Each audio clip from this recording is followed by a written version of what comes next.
皆さんこんにちは、さおりです。いきなりね、大変申し訳ないんですけども、またオーストラリアにイ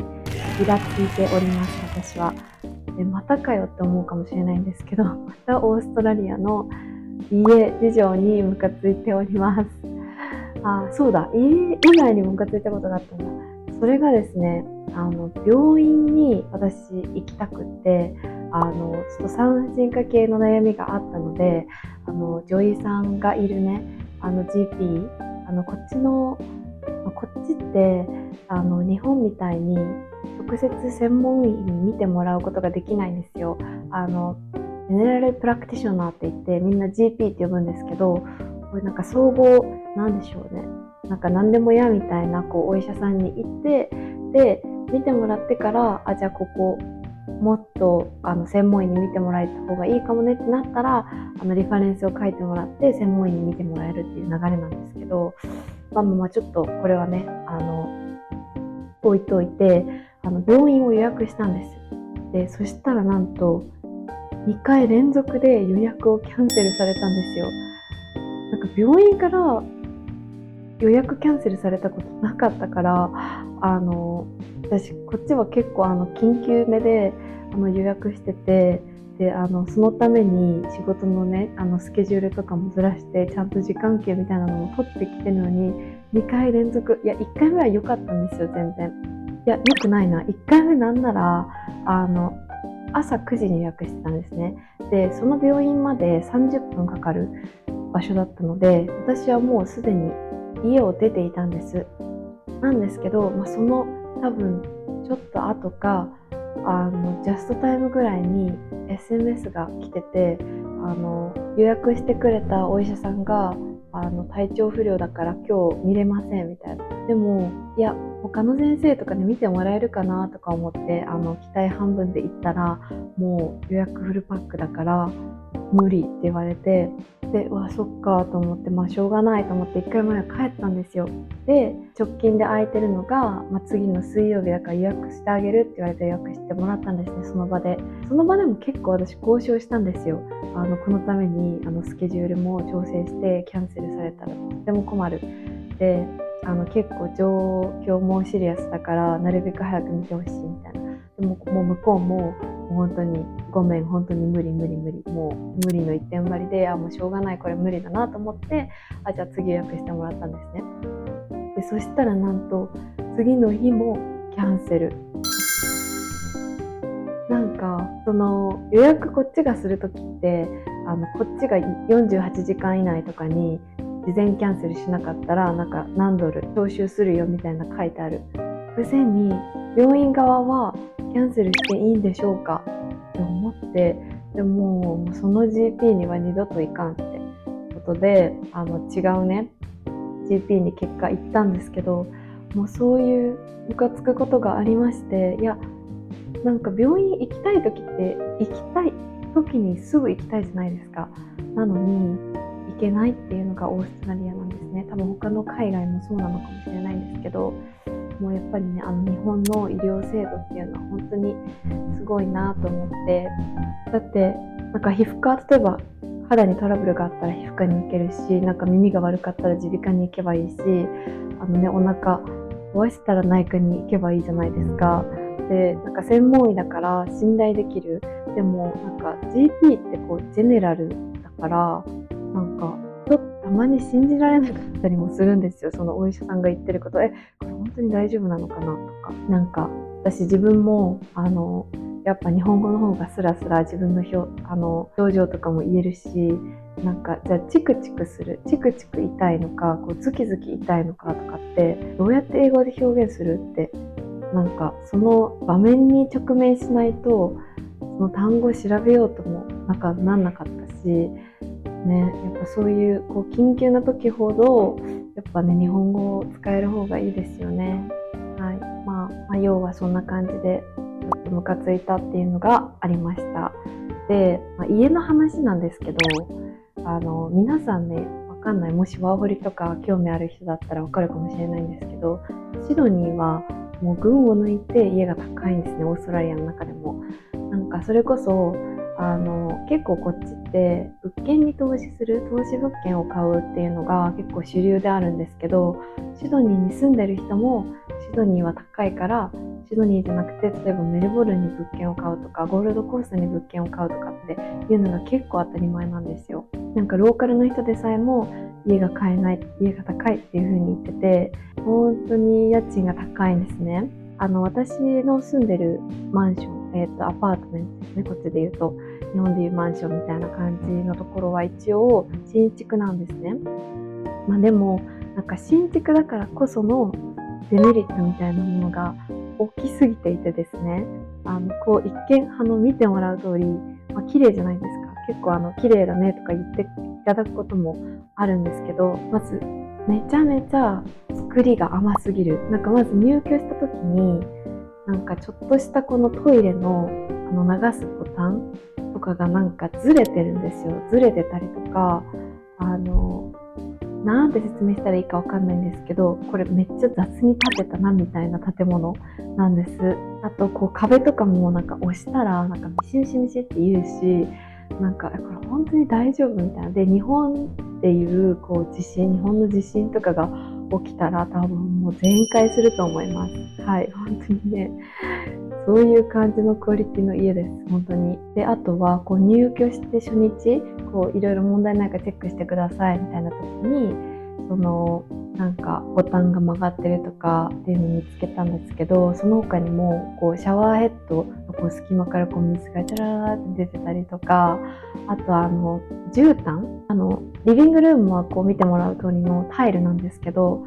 ベッドルームは絨毯が引いてあるんですね。で、基本ベッドルームにはスリッパ脱いで入ってるんですけど、なんかちょっとね、角とかに釘が出てるんですよ。やばくないですか？その絨毯は多分止める用の釘だと思うんですけど、なんか一回踏んだら痛ってなって、いや普通にめちゃめちゃ危ないじゃないですか。あとはなんか結構入居してからもう今1年以上経つんですけど、なんかネットウォーターを使うとサイレンみたいな音がするんですよね。なんかキーみたいな。で、この問題がなんかもうずーっと治んなくて、こう何回もプランバーの人が来てくれて直してとかチェックしてとかしても本当にまだ未だにするんです。あとはですね、なんかエレベーターが3つあるんですけど、そのうちのなんか1個がまず入居してから半年間動かなかったんですね。そもそも開始されてないみたいな。で、やっと動いたと思ったら、一個それが壊れて、私その中に5分くらい閉じ込められたんですよ。なんかボタンをこう電子キーでこうピーって当てないとこう階に上がれないんですけど、なんかそれがうまく機能してなくって、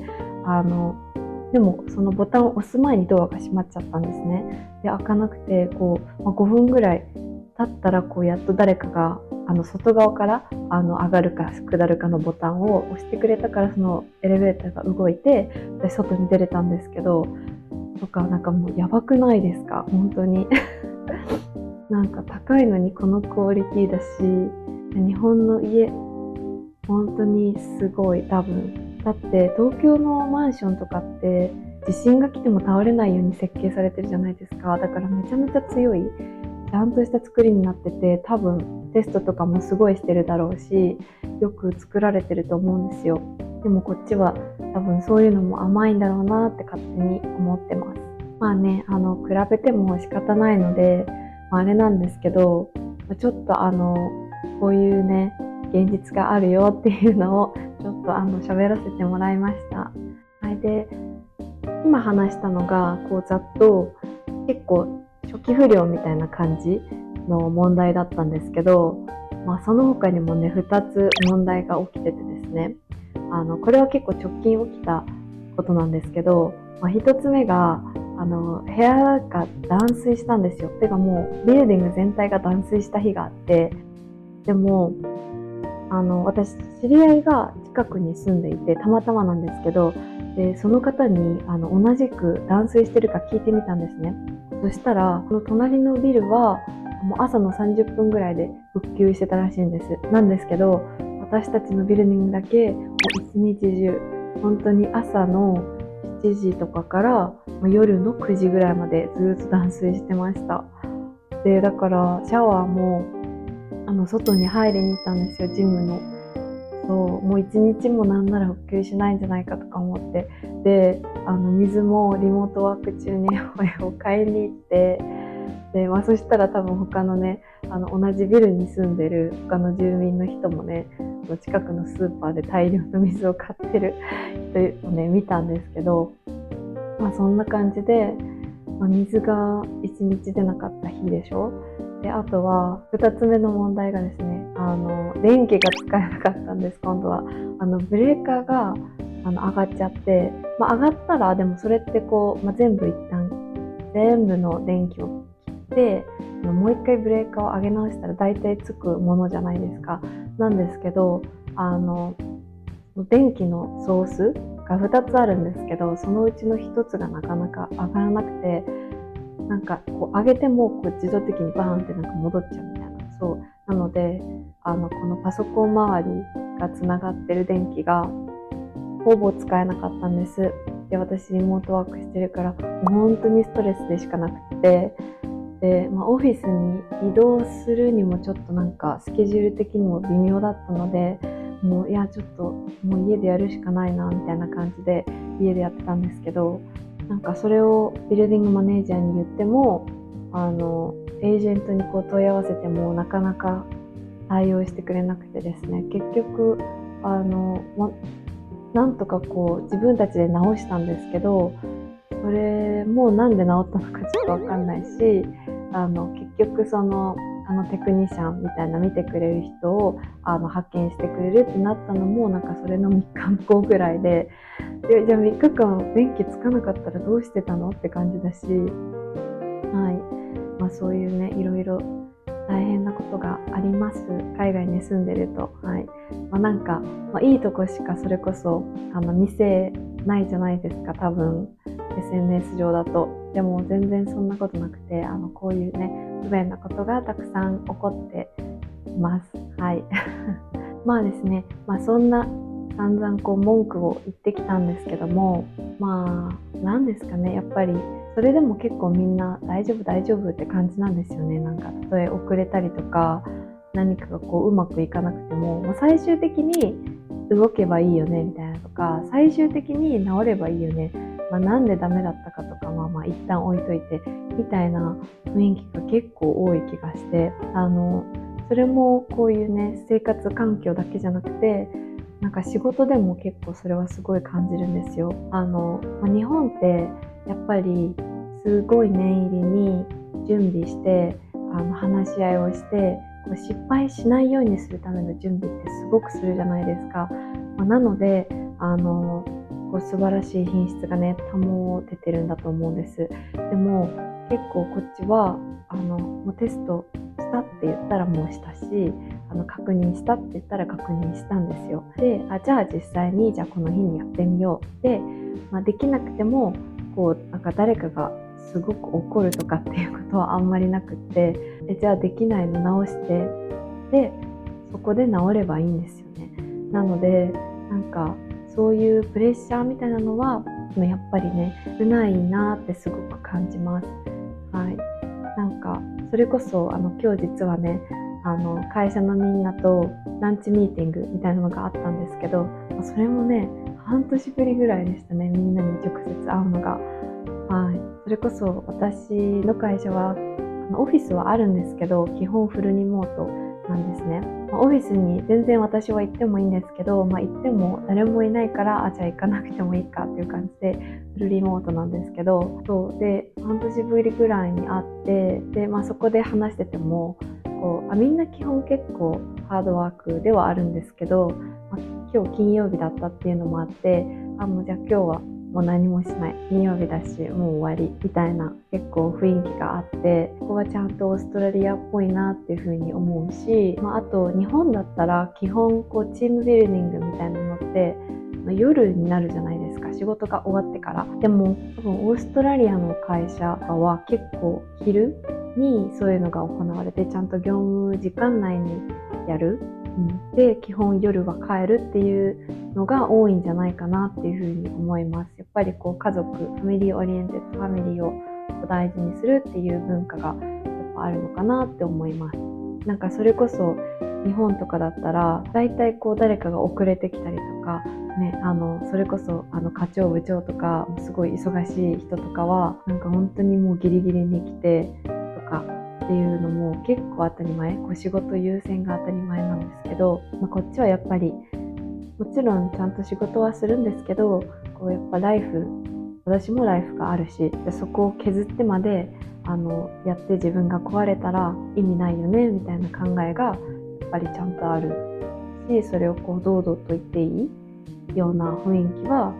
あるのかなっていうふうに働いてて感じますね。はい、ちょっとねこの今まで散々オーストラリアの悪口を言って、そしたら途端にオーストラリアのねこと好き、働くのいいよとかって話したり、こいつ一体何なんだよ、日本が好きなの、オーストラリアが好きなの、もうなんかそんな文句言うなら日本帰れよとかっていうちょっと辛口コメントはお控えいただけると大変嬉しいです。ですね、ただちょっとこの嫌なことが重なったのでちょっと文句を垂れてしまいました。はい、すみません。聞いてくださってありがとうございます。ですね、こんなこともあるんだなと。オーストラリア生活ってなんかすごいキラキラして見えるけど、実際はこんな感じなんだなとかってね思ってもらえたら、一人のね経験談として聞いてもらえたらなと思います。でもですね、こんなに文句を言ってもですね、やっぱりオーストラリアは大好きな国の一つですし、日本ももちろん大好きなんですけど、オーストラリアでねいいところがたくさんあります。なのでこうして今も自分がこう住み続けられているっていうのがあると思ってます。だし何よりこのチャンネルのねコンセプトでもある海外就職とかワーホリとか海外移住をしたいっていう人のね背中を一歩でも押せたらなっていう思いはやっぱりずっと変わってなくてですね、こう私自身本当に輝かしいキャリアがあったわけでも、こう英語がペラペラ喋れたわけでもない中で、こう一歩こう踏み出したから夢を叶えられた。一歩踏み出す前はねすごいやっぱり怖かったんですよ。それでもこう後悔したくない、なんかできるかもとか、こう自分を信じる気持ちだけでこう進んできたんですけど、その決断はどんなに考えてもね本当に間違ってなかったなっていうふうに思います。こう今ついてる IT の仕事につけていなかったとしても、私は本当に同じことを言ってる自信があります。もう海外生活って一からこう生活基盤を築いていかなきゃいけなくて、こう見知らぬ土地で何もわからない、誰も知らないっていうような場所でこう自分でね一から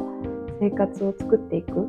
ですごく貴重な経験になると思うし、自分自身をすごく成長させてくれると思うんです。またねこう日本の外に出てみてこういろんな文化に触れることで自分のこともすごく理解できるし、日本のこともすごく理解が深まるし、